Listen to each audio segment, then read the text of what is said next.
السلام علیکم to all پیارے ویورز اینڈ لسنرز، کیسے ہیں آپ سب؟ امید کرتے ہوں کہ سب ٹھیک ہوں گے، لائف بھی سب کی اچھی جا رہی ہوگی۔ اچھا، آپ لوگوں کو نا ڈیلی اور جلدی ایپیسوڈ دینے کے لیے مجھے پتہ نہیں کیا کیا قربان کرنا پڑتا ہے۔ آج میری چائے 2 دفعہ ٹھنڈی ہوئی ہے۔ میرے پاس شام کی چائے بن کے آئی ہے، میں لکھ رہی ہوں، میری کوشش تھی کہ میں جلدی سے اس کو کمپلیٹ کروں تاکہ پھر جلدی آپ لوگوں کو وائس اوور کر کے دے دوں، اس سے فری ہو جاؤں، پھر اپنی اسٹڈی کرنے بیٹھ جاؤں۔ لیکن میں کہ اس کے چکر میں میری چائے ٹھنڈی ہو گئی ہے۔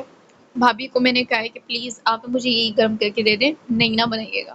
تو انہوں نے یہ گرم کیا ہے، مجھے تھا، میں نے کہا گرم کر کے آپ اتنا رکھے، میں ابھی نماز پڑھ کے آئی اور پھر نا چائے پی کے پھر وائس اوور کروں گی۔ یہ اتنے دیر میں اور ٹھنڈی ہو گئی۔ اب میری بھابھی نے مجھے سختی سے کہا ہے کہ میں کل سے تمہاری چائے نہیں بناؤں گی، تم پیتی نہیں ہو، یہ تو صرف 2 دفعہ ٹھنڈی ہوئی ہے، میں چائے رکھی ہوئی بھول جاتی ہوں، میرے گھر والے بناتے ہیں، دیتے ہیں، چلے جاتے ہیں، اور میں کبھی لکھ رہی ہوتی ہوں، کبھی وائس اوور کر رہی ہوتی ہوں، اور اس چکر میں اپنی چائے بھول جاتی ہوں۔ دیکھیں، چائے لورز کو میرے دکھ کا اندازہ ہوگا کہ میں کتنی بڑی قربانی دے رہی ہوں۔ باقی آج والی قسط اور زیادہ مزیدار ہے۔ کہانی کیسی جا رہی ہے اوورآل، یہ آپ نے ضرور بتانا ہے کہ اب تک کی 35 ایپیسوڈز ہو چکی ہیں۔ سیزن 1 جیسی ہے، نہیں ہے، یا اس سے زیادہ اچھی ہے، یا اس سے بری ہے، کیا ہے، یہ آپ نے آج کمنٹس میں ضرور بتانا ہے، ٹھیک ہے؟ ٹارگٹ میں نے یہاں پہ مینشن کر دیا، ٹارگٹ کمپلیٹ کر لیجئے گا۔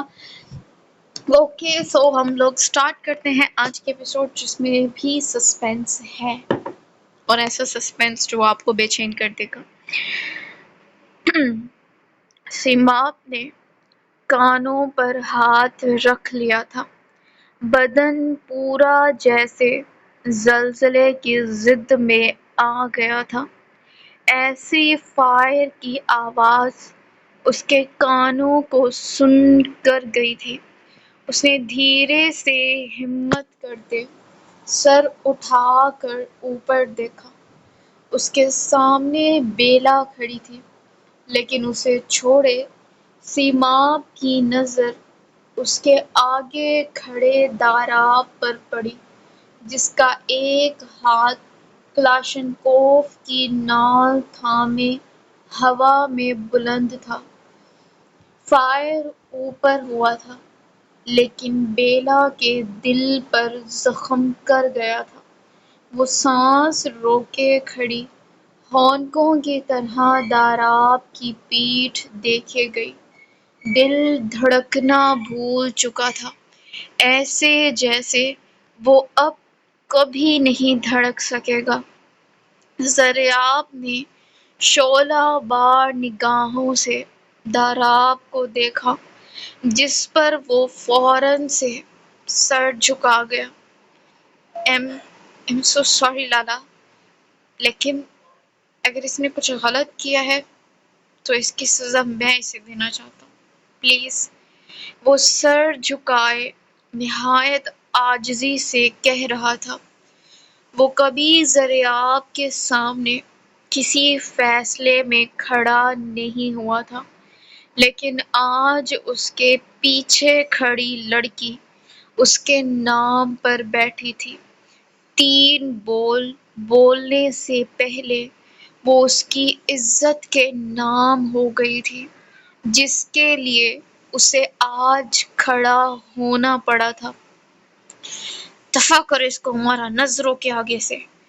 زریاب کلاشنکوف صوفے پر پھینکتے داراب پر دھاڑے۔ وہ نادم سا دھیرے سے پیچھے مڑا، جہاں اس کی آنکھیں ان گہری سرخ متورم آنکھوں سے ملیں۔ اسے ایک پل کے لیے داراب نے جھک کر ذرا سا اس کا نازک سا ہاتھ تھام لیا۔ بیلا یک ٹک اسے ہی دیکھے جا رہی تھی۔ وہ اس پوزیشن میں نہیں تھی کہ اپنا ہاتھ چھڑوا سکے۔ داراب اسے تقریباً گھسیٹتے ہوئے اوپر کمرے میں لے گیا تھا، اور وہ کسی کٹی ڈال کی طرح اس کے ساتھ کھنچتی چلی گئی۔ پیچھے سیماب کھڑی شرمسار سی نظروں سے زریاب کو دیکھے گئی۔ جو وہیں کھڑے جیسے اپنے اندر اٹھتے وبال کو دبا رہے تھے۔ انہوں نے ایک بار بھی سیماب کی جانب نہیں دیکھا، جس کی آنکھوں میں ایک مان سا ٹوٹ جانے کی کرچیاں سی بھر گئی تھیں۔ وہ وہیں سے پلٹ کر اپنے کمرے میں بھاگ گئی۔ حویلی اتنے لوگوں کے ہونے کے باوجود بھی سنسان لگ رہی تھی۔ زریاب کی دونوں بیٹیاں بورڈنگ اسکول میں پڑھ رہی تھیں۔ جو رونق ان دونوں سے تھی، ان کی غیر موجودگی میں شان سے کھڑی حویلی صرف ایک کھنڈر معلوم ہو رہی تھی۔ شیر خان! زریاب کی گرجدار آواز پر ملازم دوڑتا ہوا ان کے پاس آیا اور نہایت مؤدبانہ انداز میں ہاتھ باندھ کر کھڑا ہو گیا۔ سگار لاؤ ابھی! اس پر حکم صادر کرتے وہ وہیں صوفے پر بیٹھتے ایک ٹانگ دوسری ٹانگ پر دھر گئے۔ دونوں کندھوں پر اس وقت شال تھی اور سوٹ کا رنگ کریمی سا تھا، جس میں ان کی طلسمی جسامت خوب بن کر اٹھ رہی تھی۔ ان کا ایک ہاتھ ہمیشہ غصے کے وقت مونچھوں کے کناروں کو موڑ رہا ہوتا، اس وقت بھی اپنے دھیان میں بیٹھے وہ یہی کر رہے تھے۔ بیلا کو سیدھا کمرے میں لاتے داراب نے ایک جھٹکے میں اس کا ہاتھ چھوڑا اور خود رخ موڑ کر گردن کے پیچھے دونوں ہاتھ رکھے کھڑا خود پر ضبط کرنے لگا۔ تھوڑی دیر پہلے جو ہوا وہ اس کے اندر ایک ادھم سی مچا گیا تھا۔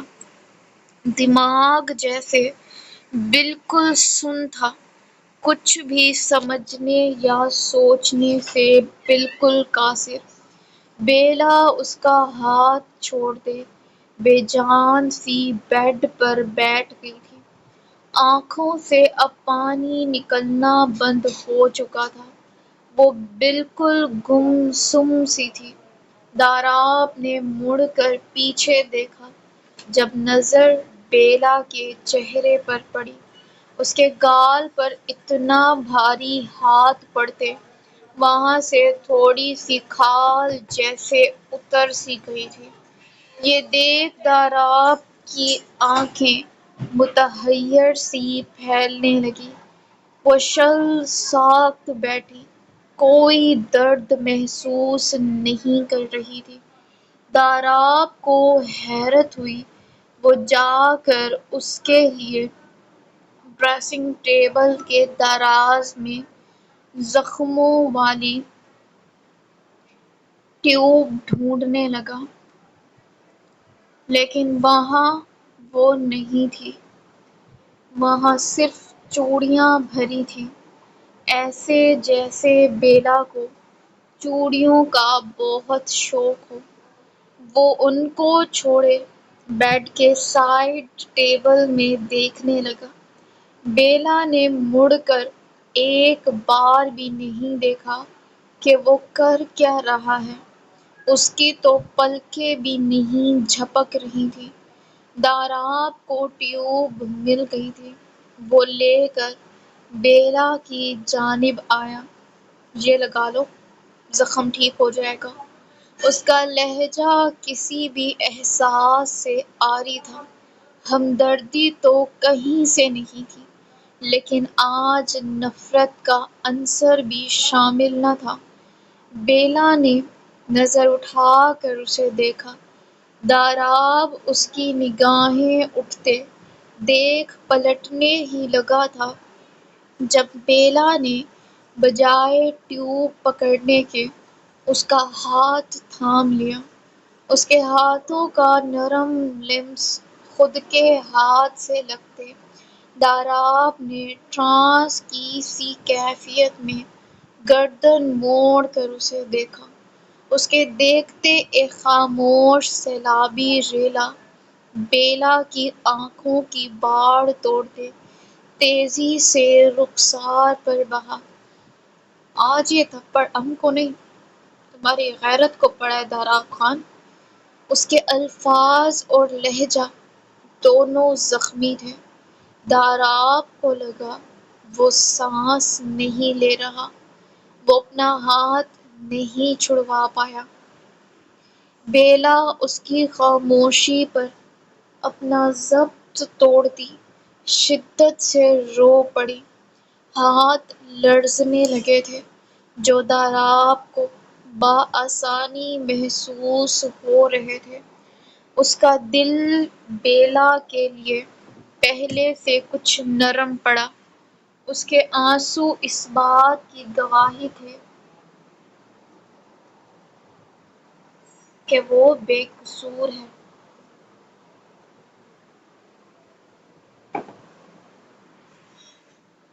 وہ دن بھر مجرموں کو دیکھتا، ڈیل کرتا تھا، لیکن اب تو دیکھ کر بتا سکتا تھا کہ کون کتنا پانی میں ہے۔ آج اسی ڈیوٹی کی عادت نے بیلا آفندی کو داراب خان کی نظروں میں بے قصور ثابت کرنے کی بھرپور کوشش کی، لیکن ایسا اتنی جلدی ممکن نہیں تھا۔ الزام ایک کے سر سے تب ہی ہٹتا تھا جب دوسرا کوئی ملزم پکڑا جائے، اور یہاں صرف ایک وہی ملزم دکھائی دے رہی تھی۔ داراب نے سختی سے اپنے لب بھینچے۔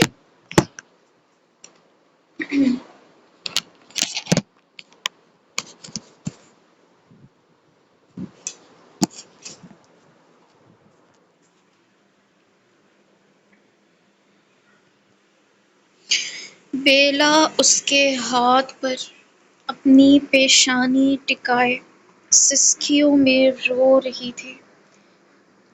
کتنی ہی دیر وہ روتی رہی۔ آخر میں داراب نے دھیرے سے اپنا ہاتھ چھڑوایا اور جھک کر ٹیوب اس کے سامنے بیڈ پر رکھ دی۔ یہ لگا لینا، درد کم ہو جائے گا۔ وہ نارمل لہجے میں اسے تنبیہ کرتے اس کے کمرے سے باہر نکل گیا۔ شاید اس کے الفاظ اس کے اندر کو جھنجھوڑ گئے تھے۔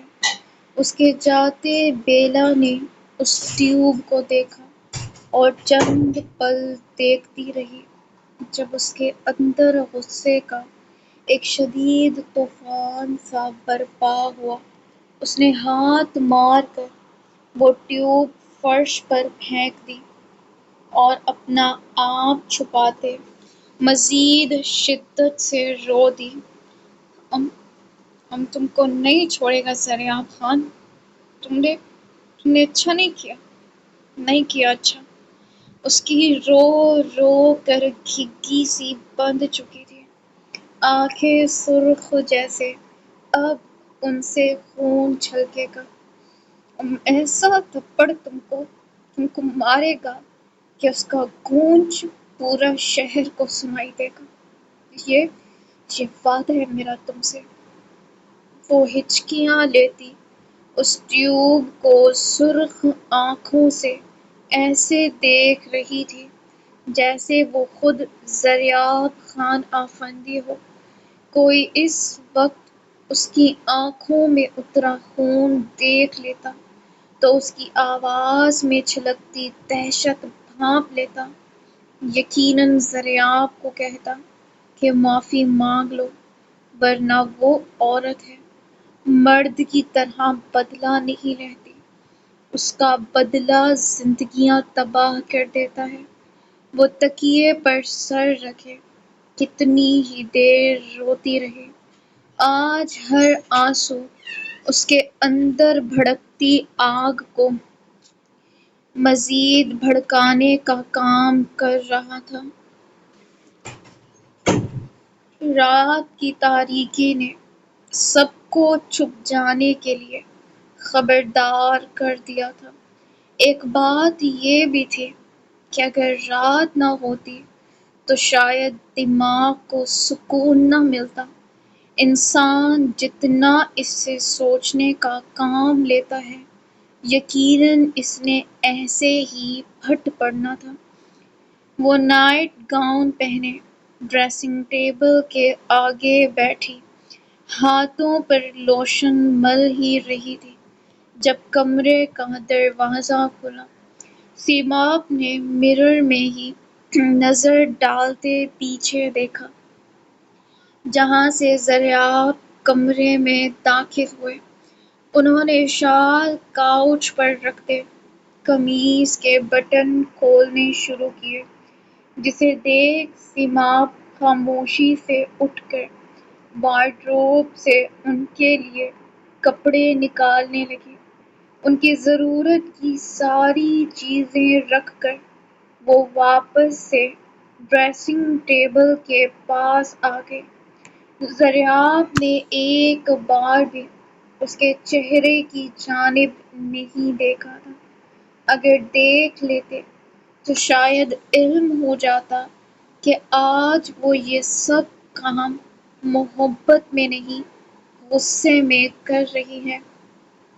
وہ فریش ہوتے آ کر اپنی جگہ لیٹ گئے۔ ان کی عادت تھی ہر رات تکیے کی جگہ سیماب کو اپنی باہوں میں لے کر سونے کی، جس کی وجہ سے وہ پہلے ہی ان کے قریب ہو جاتی تھی۔ لیکن آج وہ بالکل بیڈ کے کنارے پر لیٹی تھی۔ تم ادھر کیسے پہنچ گیا؟ اسے اتنی دور دیکھ دریاب سرسری سے لہجے میں پوچھنے لگے۔ سیماب کی پیٹھ ان کی جانب تھی۔ تم سے پوچھ رہے کھانی؟ اس کے جواب نہ دینے پر انہوں نے محبت سے اسے پکارا۔ ان کے کھانی کہنے پر سیماب کا دل ایک دم سے بھاری ہوا۔ تم سن بھی رہا ہے کہ نہیں؟ ادھر آؤ، ہم کو نیند نہیں آ رہی۔ وہ تھوڑا سا اٹھ کر ایک ہاتھ بڑھاتے سیماب کو بیلی سے تھام کر اپنی جانب کھینچ گئے۔ وہ وزن میں ہلکی تھی یا نہیں، لیکن دریاب خان جیسے چٹان کے آگے ان کے ایک ہاتھ کی بات تھی۔ دو بیٹیاں پیدا کر کر بھی وہ کہیں سے دو بیٹیوں کی ماں نہیں لگتی تھی۔ روپ، نین، نقش، سب کچھ اب تک برقرار تھا۔ اس کا یہی حسن دریاب خان کو 40 سال کی عمر میں بھی بہکنے پر مجبور کر دیتا تھا۔ تم جانتا ہے ہم کو ایسے اکیلے نیند نہیں آتی، تو تم کیوں؟ وہ اس کی گردن میں چہرہ چھپائے اسے شریر لہجے میں شکایت کر ہی رہے تھے جب سیماب کے بدن پر رقص کرتا ہاتھ اس کے سر کے نیچے گیا۔ وہیں سے ان کو اس پر گرنے والے آنسو کا پتہ چلا۔ وہ ہکا بکا سے جملہ ادھورا چھوڑ کر اسے دیکھنے لگے۔ تم رو رہے؟ انہیں جیسے زور کا جھٹکا لگا۔ سیماب جواب دیے بغیر اپنی آنکھیں صاف کرتی سونے کے لیے آنکھیں موند گئی۔ کھانی، ہم کو دیکھو، بتاؤ کیا ہوا، تم ٹھیک ہے؟ وہ اسے روتے دیکھ ٹھیک ٹھاک پریشان ہوئے تھے۔ بتاؤ نا، اب ہم کیا ساری رات پوچھیں؟ اس کی خاموشی دریاب کو بے چین کر رہی تھی۔ تو کس نے بولا تم کو پوچھو؟ تم سو جاؤ۔ سیماب کو ان کی بات پر جیسے غصہ آیا۔ وہ خود کو ان سے دور کر کر دوسرے تکیے پر آ گئی۔ ذریعہ تو جیسے ہکا بکا سے رہ گئے۔ ہم کیسے سو جائے مڑا، ہمارا بیوی ناراض ہے اور ہم سو جائے، یہ کیسے ہو سکتا ہے؟ ہم کو بتاؤ کیا مسئلہ ہے؟ وہ اٹھ کر بیٹھتے، نہایت سنجیدگی سے پوچھنے لگے۔ اب اس عمر میں بیوی سے یہ تو پوچھنے سے رہے کہ اسے چاکلیٹ یا آئس کریم تو نہیں چاہیے۔ سیماب کچھ دیر خاموش رہی۔ ان میں کبھی کوئی جھگڑا نہیں ہوا تھا، اور اس کی وجہ وہ دونوں خود تھے، جو باتوں کو وقت رہتے کلیئر کر لیتے تھے۔ تم کو اس بیلا پر ہاتھ نہیں اٹھانا چاہیے تھا خان، وہ عورت ہے، تم نے غلط کیا۔ اس کی بات پر ذریعہ کے تنے اعصاب ڈھیلے پڑے۔ مطلب بات یہ تھی۔ اور جو اس نے کیا، وہ لفظ چباتے خود پر ضبط کر کر پوچھنے لگے۔ تو تم ہم کو بتاتا نا، اب مجھ کو پوچھ لیتا، لیکن تم نے اچھا نہیں کیا۔ اپنے بھائی کو دیکھا کیسے بے بس کھڑا تھا، یہی تھپڑ کوئی باہر کا آدمی مارتا تو اب تک اس کا کل پڑ چکا ہوتا۔ اسے داراب کی بے بسی یاد آئی۔ ذریعہ کو داراب کا جھکا سر یاد آنے لگا۔ انہیں شدت سے احساس ہوا جیسے انہوں نے واقعی غلطی کی ہے۔ سیما کتنی ہی دیر مزید ان کو سمجھاتی رہی، جسے بڑی محبت اور لاڈ سے سنتے اور سمجھتے رہے، اور آخر میں ساری خاموشی توڑتے اپنی نازک سی کلی کو اپنے آپ میں سمیٹ گئے۔ رشتے کی خوبصورتی وقت رہتے باتوں کو کلیئر کر لینے میں ہی تھی۔ وہ آج ڈیوٹی پر نہیں گیا تھا۔ جتنے بھی کیس تھے وہ سب اس نے کسی اور کے ہینڈ اوور کر دیے تھے، لیکن ڈیوٹی پر نہ جا کر بھی وہ کمرے میں ہی بند تھا جب ایک ملازم نے اس کے کمرے کا دروازہ ناک کیا۔ آ جاؤ۔ داراب کے اجازت دینے پر ملازم سر جھکائے اس کے کمرے میں داخل ہوا۔ خان جی، مورے نے آپ کے لیے بھیجا ہے کہ آپ نیچے آ جائیں۔ بالاج صاحب بیلا بی بی کو لینے آئے ہیں۔ اس کی بات سن کر داراب کا لیپ ٹاپ پر چلتا ہاتھ جھٹ سے رکا۔ اس نے سر اوپر اٹھاتے ہونکوں کی طرح ملازم کو دیکھا، جس نے صبح صبح اس پر گویا آسمان ہی ڈھا دیا تھا۔ ابھی صبح کے 6 بج رہے تھے۔ ایک تو وہ رات سے سویا نہیں، اوپر سے یہ خبر، اس کی ضبط سے مٹھیاں زور سے بھنچ گئی۔ اس کی اتنی ہمت! وہ لیپ ٹاپ تقریباً پھینکنے والے انداز میں بیڈ پر سائیڈ کرتا اٹھ کھڑا ہوا اور کمرے سے باہر نکل گیا۔ اس کو اتنے طیش میں دیکھ پہلے ہی ملازم کی جان لبوں پر آ گئی تھی۔ وہ سیدھا لاؤنج میں آیا جہاں سب لوگ موجود تھے۔ سیماب اور ذریعہ بھی جیسے یہی خبر سن کر نیند سے جاگ کر سیدھا یہیں آ گئے تھے۔ بیلا صوفے پر بالاج کے ساتھ بیٹھی سسکیوں میں روئے جا رہی تھی۔ اس نے فون کر کر اپنے لالا کو بلا لیا تھا کہ اسے یہاں سے لے کر جائے، اور بالاج تو جیسے اسی طاق میں بیٹھا تھا کہ کب اسے موقع ملے اور وہ اپنی بہن کو یہاں سے نکال لے جائے۔ نوشیروان صاحب کندھوں پر شال لیے پوری طیش کے عالم میں ذریعہ کو دیکھ رہے تھے، جو اپنی حرکت پر رات کو سیماب کی وجہ سے نادم ہوئے تھے، لیکن اب بالاچ کو یہاں دیکھ ان کی رگوں میں دوڑتا خون پھر سے ابلنے لگا تھا۔ یہ جو کہہ رہی ہے وہ سچ ہے؟ تم نے اس پر ہاتھ اٹھایا؟ نوشیروال خود پر کڑا ضبط کیے دانت بھینچ کر پوچھ رہے تھے۔ دریافت نے خون خوار نظروں سے بیلا کی جانب دیکھا۔ ہم شرمندہ ہیں داجی کہ ہم نے اس پر ہاتھ اٹھایا۔ ان کے الفاظ بالاچ کے کانوں میں جیسے رس گھول گئے۔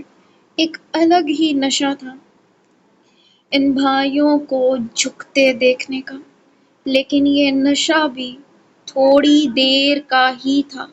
جب دریافت کے اگلے الفاظ اس کے منہ پر تماچا مار گئے، ہم کو سیدھا بندوق اٹھانا چاہیے تھا اس پر۔ وہ دانت بھینچ کر پوری قوت سے گرلائے۔ ان کی بات پر بیلا نے نفرت آمیز نگاہوں سے ان کی جانب دیکھا۔ تم ہوش میں ہے زری؟ یہ کیا بک رہے تم؟ نوشیروال کو ان کی حرکت سخت ناگزیر گزری تھی۔ ہم ہوش میں نہیں، جوش میں بیٹھا ہے بابا۔ جو اس نے کیا اس کی سزا دینے کو بےتاب ہے۔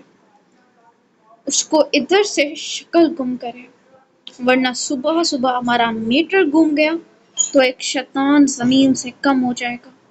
وہ دو ٹوک لہجے میں بولتے اٹھ کھڑے ہوئے، جبکہ بالاچ کو ان کی ہمت کی داد دینے کا شدت سے دل چاہا۔ اتنا ہی غصہ بھی آیا۔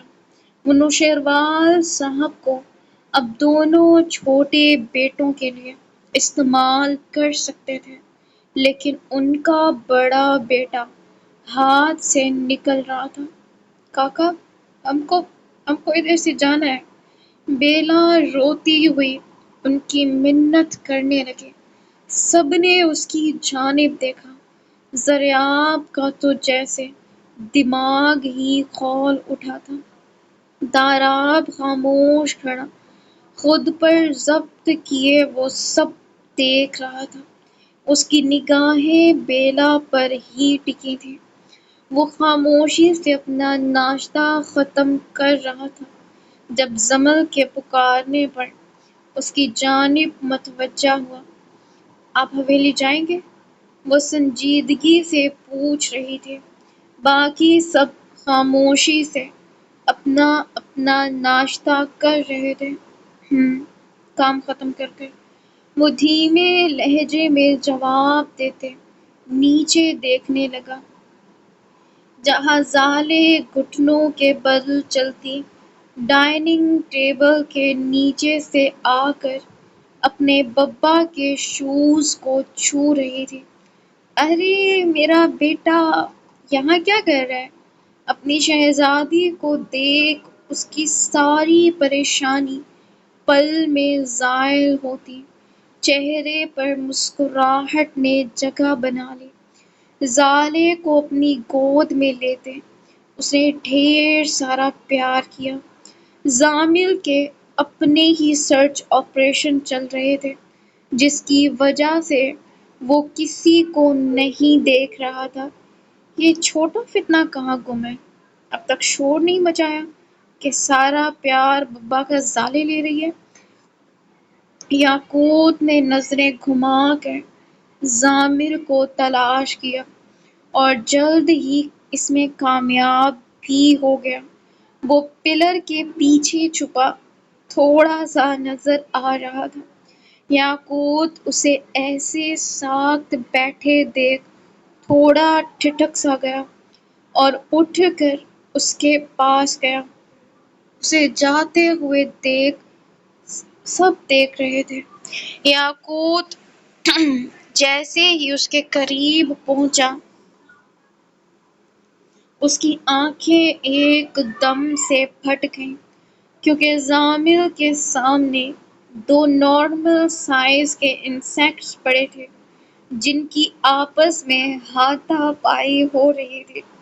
اس سے زیادہ حیرت یاقوت کو اس چھوٹے کے پیچھے بڑے فتنے کو دیکھ کر ہوئی۔ دونوں کسی تھرل مووی کی طرح دو معصوم انسیکٹس کی فائٹ کروا کر انہیں دلچسپی سے دیکھ رہے تھے۔ او ہیلو، کیا ہو رہا ہے یہاں؟ وہ کمر پر ہاتھ رکھے تڑک کر پوچھنے لگا۔ شش، فائٹ ہو رہی ہے۔ برلاس نے زامل کو اس میں مگن دیکھ یاقوت کو چپ کروایا، ورنہ اس چھوٹے پاشا نے پورا گھر سر پر اٹھا لینا تھا اگر ان کی فائٹ بیچ میں رہ جاتی تو۔ یاقوت تھائز سے پینٹ اوپر کھینچتا وہیں دونوں کے پاس بیٹھ گیا اور بڑی غور سے دیکھنے لگا۔ گڈ ببا، فائٹ! وہ تالی بجاتے اپنی ٹوٹی پھوٹی زبان میں اپنے یاقوت بابا کو فائٹ کا بتانے لگا، جیسے اسے تو دکھ ہی نہیں رہا تھا۔ بری بات ہے میری جان، ایسے فائٹ نہیں دیکھتے، یاقوت نے محبت سے اسے سمجھایا۔ ہاں، دیکھتے نہیں ہیں، کرتے ہیں۔ برلاس کے ٹکڑے پر یاقوت نے اسے مصنوعی سا گھورا۔ مار کھاؤ گے، اسے کچھ سکھایا یا خود کچھ ایسا کیا تو؟ وہ اس کے خرافاتی دماغ کو اچھے سے جانتا تھا، تبھی پہلے سے وارن کر دیا۔ ٹھیک ہے، میں معصوم بندہ، کیا کر سکتا ہوں؟ ویسے یہ بتائیں کہ انسان لڑے تو ان کے اندر کیڑا، لیکن ان کیڑوں میں کون سا کیڑا ہے بھلا جو یہ آپس میں ایک دوسرے کا گریبان پکڑے ہوئے ہیں؟ وہ نہایت سنجیدگی سے پوچھ رہا تھا، جیسے مسئلہ ورلڈ وار کا ہو، کوئی اسے جواب دے دے اس کا۔ یاقوت ہکا بکا سا اس کا منہ دیکھے گیا، پھر ان انسیکٹس کو۔ مجھے کیا پتا، فضول سوال، اٹھو یہاں سے۔ وہ اور ناشتہ کر لو دونوں۔ وہ دونوں کو ڈپٹ کر اٹھاتے ناشتے کے لیے لے گیا۔ زامل تو اس کی گود میں ہی ٹانگیں مارتا نیچے اترنے کی تگدو میں ٹھسکنے لگا تھا۔ نو زامی، بری بات ہے، اسے پیار بھرے لہجے میں ڈپٹتے وہ کرسی تک تو لے آیا، لیکن زامل کی ایک ہی رٹ تھی کہ اسے وہ فائٹ دیکھنی ہے کہ کون جیتے گا، کس کی ٹانگ ٹوٹے گی، کس کا پر ٹوٹے گا۔ نہ بپا، وہ روتے ہوئے یاقوت کی گود سے اترنے لگا۔ اوکے، آپ جاؤ، اور اب یاقوت بابا آپ سے کٹی ہو گئے۔ ہوش! وہ زامل کے انداز میں ہی اسے ہوش کرتا اسے نیچے اتارنے لگا، جو اپنے کیوٹ ببا کو ناراض ہوتے دیکھ زامل اور رونے لگا۔ نہ، ہوش! نو! وہ گردن دائیں بائیں مارتے اور رونے لگا۔ ان سب کو زامل زالے کی یہ عادت پسند تھی کہ دونوں سے کوئی کہہ دے کہ آئی ایم ناراض تو زالے تو رونے ہی لگتی تھی، البتہ زامل اسے ہی پیٹ دیتا تھا کہ کیوں ہوئے زامل سے کٹی۔ سب اس کی حرکت پر بے ساختہ ہنس دیے۔ زحال کے لیے یہ سب سکون تھا۔ وہ شخص جس نے زندگی کے اتنے سال اپنوں کے ٹھکرانے کے بعد اپنوں کے لیے گزار دیے تھے، خدا نے آج اسے ہر رشتے سے نواز دیا تھا۔ وہ ناشتے کے بعد سیدھا آفس کے لیے نکل گیا۔ کومل آج گھر پر ہی تھی۔ نائٹ ڈیوٹی کر کر اسے جو تھکاوٹ ہوئی، اسے اتارنے کے لیے کم از کم 2 اور راتیں درکار تھیں۔ وہ بیک گراؤنڈ سے ٹیک لگائے ایک فیشن میگزین پڑھ رہی تھی، جب پامیر شاور لے کر باہر نکلا، کومل میگزین چھوڑ کر اسے دیکھنے لگی۔ وہ شرٹ لیس اپنے بال خشک کرتا اب اپنی شرٹ ڈھونڈ رہا تھا۔ اس کی اس طرف سے کومل بے فکر تھی۔ وہ کبھی اسے اتنے چھوٹے کاموں کے لیے تنگ نہیں کرتا تھا۔ ایسے کیا دیکھ رہی ہے میری بیگم؟ کہیں نیت تو خراب نہیں ہو رہی؟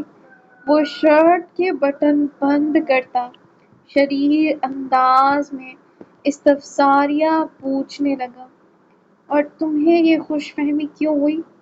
اگلے 1 مہینے تک سوچ بھی نہ لینا۔ وہ وارن کرتی کاٹ میں سوئے ہوئے عبدالباری کو دیکھنے لگی۔ میرے مطابق انسان کو خوش رہنا چاہیے، پھر چاہے کچھ بھی سوچ کر خوش ہو۔ اس کا یہ کچھ بھی کومل اچھے سے جانتی تھی۔ تبھی مرر میں سے دیکھتے پامیر کو گھورنے لگے، جس کی اس پر بے ساختہ ہنسی چھوٹ گئی۔ مذاق کر رہا تھا یار، میرے ذہن میں وہ بالکل نہیں آیا جو تمہارے ذہن میں آیا۔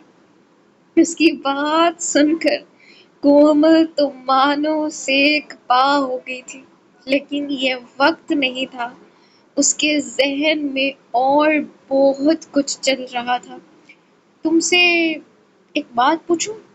وہ گھڑی باندھتے پامیر کو دیکھتی کھوئے کھوئے سے انداز میں بولی۔ سو پوچھو جانے پامیر، تمہارا پامیر دنیا میں آیا ہی تمہارے سوالوں کا جواب دینے ہے، پوچھو۔ وہ بے حد خوش لگ رہا تھا۔ نہیں، وہ خوش رہتا تھا، اور اسے خوش دیکھ کومل خوش ہو جاتی تھی۔ اسے کبھی کبھی یہ احساس بڑی شدت سے ہوتا تھا کہ وہ ایک بوند کے پیچھے تھی، جبکہ خدا نے اسے پورے سمندر سے نواز دیا تھا۔ زحال کی کوئی بہن ہے؟ اس کے سوال پر کاؤچ پر بیٹھ کر شوز پہنتے پامیر نے نگاہ اٹھا کر اسے دیکھا۔ تم کیوں پوچھ رہی ہو؟ وہ خاصا حیران ہوا تھا اس اچانک سوال پر۔ ایسے ہی پوچھا۔ کیا ہے اس کی کوئی بہن؟ وہ اب بھی سنجیدہ تھی۔ ہاں، ان کی ایک بہن تھی۔ کافی چھوٹا تھا میں جب میں نے ان کو دیکھا تھا۔ وہ زحال کے ساتھ پہلی بار عرصہ پہلے حویلی گیا تھا، جب نوشیروال صاحب نے اس کے سامنے شرط رکھی تھی کہ وہ واپس لوٹ سکتا ہے حویلی اگر وہ ان 2 لاوارث بچوں کو چھوڑ دے۔